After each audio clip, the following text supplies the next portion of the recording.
वदनी कवळ घेता नाम घ्या श्री हरीचे, सहज हवन होते नाम घेता फुकाचे, जीवन करी जीवित्वा अन्न हे पूर्ण ब्रह्म, उदर भरण नोहे जाणीजे यज्ञ कर्म.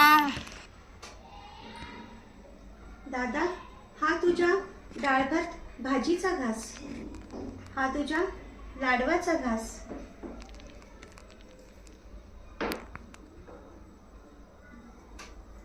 हा तुझ्या श्रीखंड पुरीचा घास,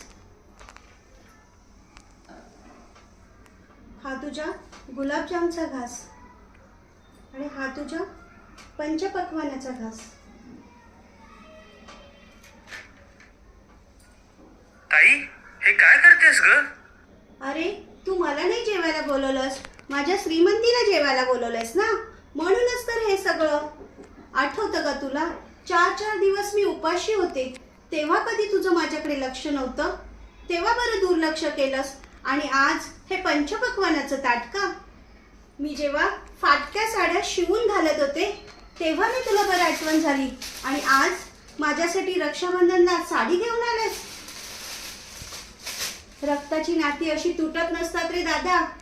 तू मला बहीण मानत नव्हतास, पण मी मात्र तुला भाऊ मानत होते. देवाजवळ रोज प्रार्थना करायची, सुखी ठेव रे माझ्या भावाला देवा, सुखी ठेव. ताई, मला माफ कर ग. पैशाच्या मागे धावता धावता मी आपलं रक्ताचं नातं विसरलो. मला खरंच माफ कर, मी चुकलो. असो, तुला तुझी चुकी कळली यातच आनंद आहे. ज्याचा शेवट गोड ते सारंच गोड.